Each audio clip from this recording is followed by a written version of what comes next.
नमस्कार दोस्तों, कैसे हो आप सब। माता रानी की कृपा से सभी अच्छे होंगे, अपने घरों में सुखी होंगे, संपन्न होंगे।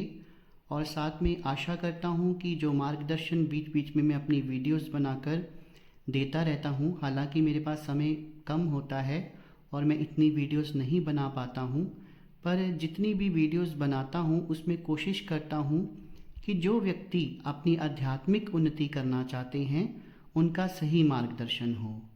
तो मैं आशा करता हूँ कि मेरी वीडियोस को देखकर आपकी आध्यात्मिक उन्नति हो रही होगी। और अगर किसी को कोई लाभ होता है तो कमेंट सेक्शन में ज़रूर कमेंट करके बताइएगा। और वो मेरे व्हाट्सएप नंबर पे अपनी वीडियोस बनाकर भी भेज सकते हैं। दोस्तों, आज मैं आपको कुछ संकेत बताऊंगा। एक्चुअली यूट्यूब पे बहुत सारे लोग भ्रमित कर रहे हैं। तो किसी ने मेरे से ये प्रश्न पूछा था कि जब आप पूजा पाठ करते हैं, गुरु के अनुसार दिया गया मंत्र विधि विधान अपनाते हैं, तो जब आप में कोई दिव्य शक्ति जो है जागृत होती है तो उसके क्या संकेत होते हैं। तो मित्रों, यूट्यूब पे बहुत भ्रमित किया जा रहा है। बहुत कुछ कहा जा रहा है। जैसे कुछ तो बीच में गुरु ये भी कह रहे हैं कि जब हम पूजा पाठ करते हैं तो पहले भूत प्रेत आते हैं। ऐसा कुछ नहीं है। अगर आप अपने गुरु द्वारा बताए गए मार्ग पर चल रहे हैं और कोई भी मंत्र आप उठा रहे हैं, विधि विधान उठा रहे हैं, अगर आपका विधि विधान सही है तो ऐसा नहीं होता है। कोई भी नेगेटिव एनर्जीज आपकी बॉडी में नहीं आती हैं अगर आपका मेथड सही है, आपका विधि विधान सही है। अगर आप त्रुटियां कर रहे हैं तो ऐसा हो भी सकता है। मैं इस बात के लिए कोई विरोध नहीं करूंगा, मुझे कोई किंवदंती नहीं है। लेकिन गुरु द्वारा बताए गए मार्ग पर अगर आप सही बढ़ रहे हैं और आप उनके द्वारा बताई गई विधि से रोज़ पूजा पाठ कर रहे हैं, तो जब आप में दिव्य शक्तियाँ जागृत होती हैं या आपके ईष्ट का जागरण होता है या आपके ईष्ट की शक्तियाँ जागृत होती हैं, तो आप में क्या संकेत होते हैं, उन संकेतों के बारे में मैं आज बताऊंगा। इससे पहले कि मैं संकेतों के बारे में बताऊं, मेरा आप सबसे आग्रह है, जो भी मेरे इस यूट्यूब चैनल सच्चे भगत पर पहली बार आए हैं और मेरी वीडियो को पहली बार देख रहे हैं, वो मेरी इस वीडियो को एक लाइक कर दें, चैनल को सब्सक्राइब कर दें, बेल आइकन को प्रेस कर दें, ताकि आगे जो वीडियोस आने वाली हैं उनका नोटिफिकेशन उन तक पहुंचता रहे। तो चलिए दोस्तों, शुरू करते हैं। दोस्तों, ये संकेत बहुत सीधे सीधे हैं, इसमें किसी की उल्टी सीधी बातें आपने नहीं सोचनी हैं। जब भी किसी व्यक्ति में उसके ईष्ट की शक्ति जागृत होती है या वो शक्ति उसके साथ चल पड़ती है तो क्या संकेत होते हैं। सबसे पहले वही संकेत, जैसे ही वो अपने आसन पर पूजा पाठ के लिए मंत्रोच्चारण के लिए माला को पकड़ता है और मंत्रों का जाप करना शुरू करता है तो उसे ज़ोर ज़ोर से जवाइयाँ आती हैं। मतलब उसे यॉनिंग, जवाइयाँ यानी कि उबासियाँ आती हैं। ये सबसे बड़ा संकेत है।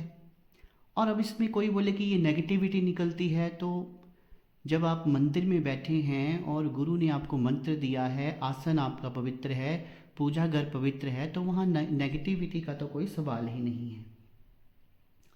दूसरा संकेत ये होता है कि जब भी आप दीपक जलाते हैं, क्योंकि मैं बार बार अपनी वीडियोस में बोलता हूँ कि ईश्वर से संपर्क साधने का तरीका है एक दीपक। आप दीपक जलाते हैं, उसमें घी डालते हैं, शुद्ध देसी घी या फिर सरसों का तेल भी डलता है, मौली से आप दीपक जलाते हैं। और ये अपने ईश्वर से संपर्क साधने का एक सीधा तरीका होता है। तो कई बार क्या होता है, उसकी लौ जो है वो थोड़ी सी बढ़ जाती है और ईश्वर, मतलब जो हमने मूर्ति रखी है या फोटो रखी है जिसको अपना इष्ट माना है, उसकी ऊपर थोड़ी सी उस तरफ मुड़ जाती है।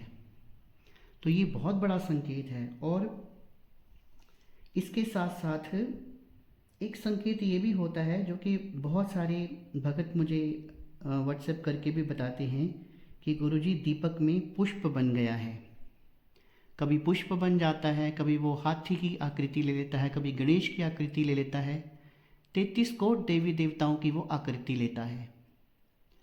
तो ये भी बहुत बड़ा संकेत है कि आपके इष्ट जो हैं उन तक आपकी पूजा पहुंच रही है और आपके अंदर दिव्य शक्तियों का जागरण हो रहा है। अगला संकेत जो मैं आपको बताऊंगा वो तीसरा संकेत है। उसमें ये है कि आपको मंदिर में जब आप बैठते हैं या फिर आप घर के किसी भी कोने में बैठे हैं, आपको ऐसा लगता है कि गुलाब की खुशबू आ रही है या किसी इत्र की खुशबू आ रही है।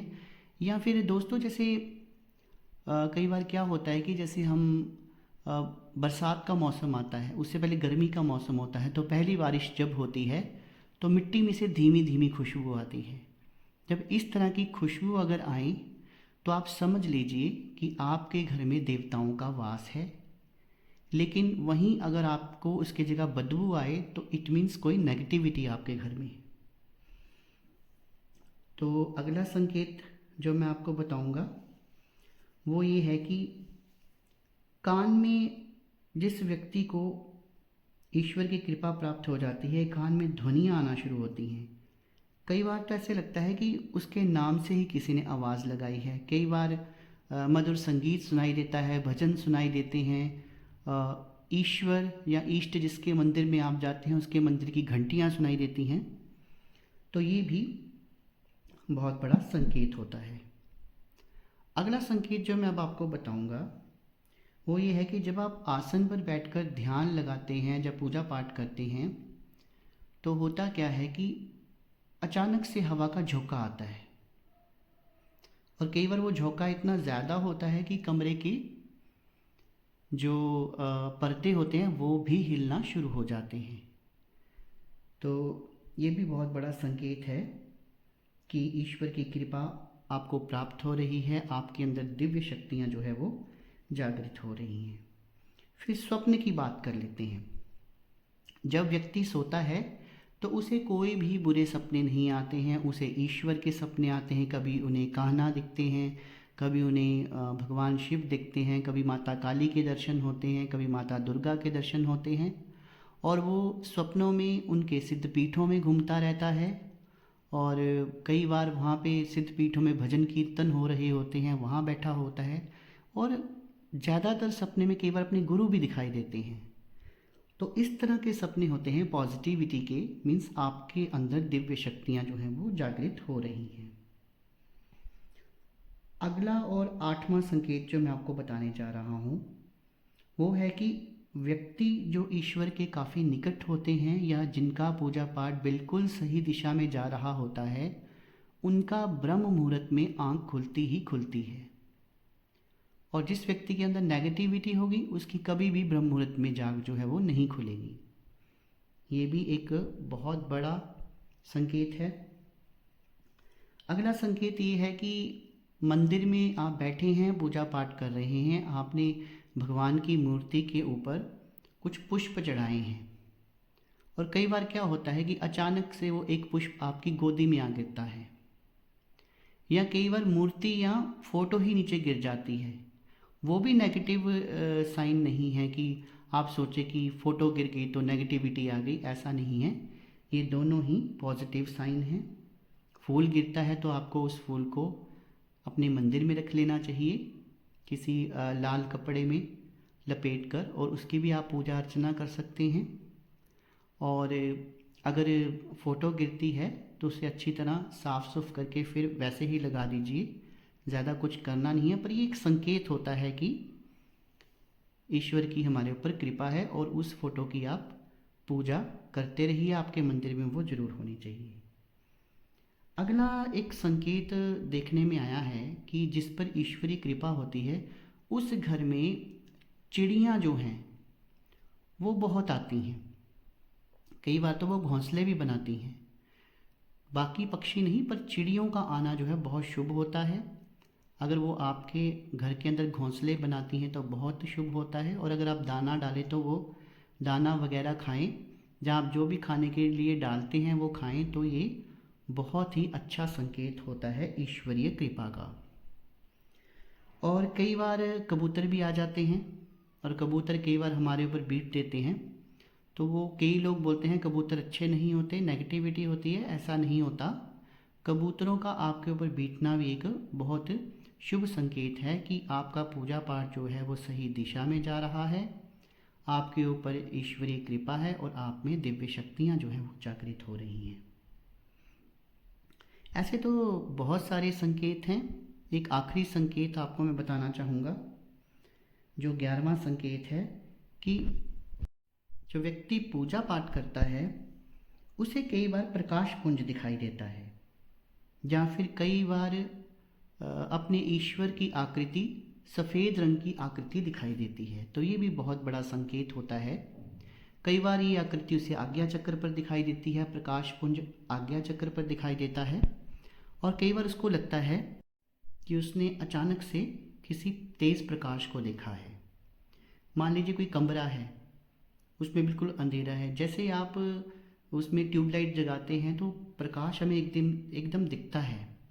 उसी प्रकार कई बार ईश्वर की झलक भी दिखती है, प्रकाश एकदम से दिखाई देता है। तो ये भी बहुत बड़ा संकेत होता है कि आपको ईश्वरीय दर्शन हो चुके हैं, ईश्वर से आपका जुड़ाव हो चुका है और आपको दिव्य शक्तियाँ जो हैं वो प्राप्त हो रही हैं। आशा करता हूँ जो जानकारी मैंने आपको दी है वो अच्छी लगी होगी, और अगर अच्छी लगी हो तो वीडियो को एक लाइक कर दीजिए, इसे ज़्यादा से ज़्यादा शेयर कर दीजिए।